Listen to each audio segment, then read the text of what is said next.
ব্যাপারটা হচ্ছে শীতকাল পড়ে গেছে, ভুলভাল খাওয়ার ইচ্ছাও শুরু হয়েছে। আর এখন বাজে রাত্রির 8টা 10। আমি শুয়ে ঘুমিয়ে পড়েছিলাম সন্ধ্যাবেলা আর কি। তারপর ঘুম থেকে উঠে দেখি যে যেটা আমি জীবনে কোনোদিন দেখিনি, সেই মানুষ রান্না করে। আমি জানতাম রান্না পারে প্রতিদিন, বাট এরকম ভালো পারে আমি জানতাম না। মানে দেখাই বেশি বাজে রান্না দিয়ে। রান্না করাটা না এখন খুব একটা বেসিক সার্ভাইভাল স্কিল।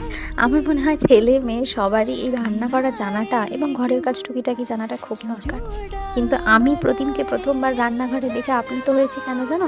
কারণ আমি জীবনে কোনোদিন আমার বাবা বা পিতৃস্থানীয় বা কাউকে দেখিনি পুরুষ মানুষকে রান্নাঘরে ঢুকতে।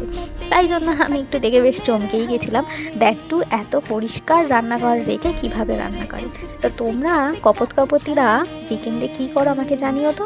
ডিটেল রেসিপি আসছে, স্টে টিউন, বাই।